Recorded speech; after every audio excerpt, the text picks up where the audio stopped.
Dans les quartiers pauvres de Cayenne, les ordures s'amoncellent un peu partout au bord des routes. La crise sanitaire a eu un impact sur la gestion des déchets et les poubelles non ramassées augmentent au fil des jours. Dans ce tas d'ordures, des rats ont élu domicile.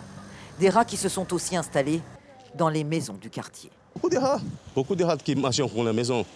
Toutes les maisons ici, les rats marchent. C'est pas normal ça.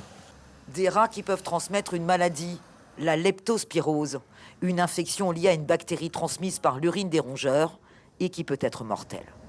Au centre hospitalier de Cayenne, la leptospirose a provoqué ces 2 derniers mois de nombreuses hospitalisations et un décès. C'est l'UMIT, l'unité des maladies infectieuses et tropicales, qui accueille les patients atteints par la leptospirose. Alors là, on observe 2 phénomènes.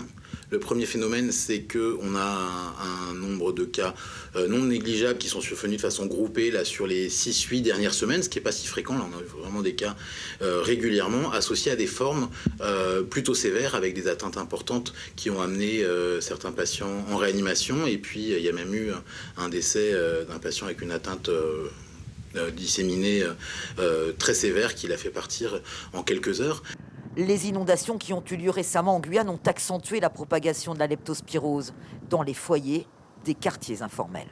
On a été faire des prélèvements dans tout un tas de points d'eau de Guyane, en particulier l'île de Cayenne.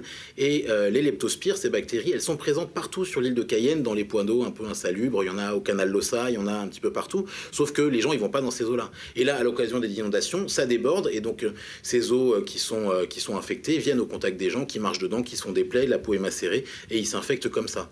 Ensuite, de façon globale, si on veut lutter contre la présence des leptospires dans l'environnement, il faut effectivement lutter contre la prolifération des rats, qui est liée en partie à la prolifération des ordures qui ne sont pas ramassées ou en particulier dans les quartiers où il n'y a pas de camions de poubelles qui passent, lutter contre les chiens errants aussi, et puis globalement faire en sorte qu'il y ait un assainissement de la voirie pour qu'il y ait moins d'eau stagnante à l'occasion des grandes pluies. La Guyane enregistre chaque année 40 à 90 cas de patients touchés par la leptospirose. Les symptômes ressemblent beaucoup à la dengue, fièvre, maux de tête et courbatures. Suivez l'info sur Guyana Première, télé, radio et internet.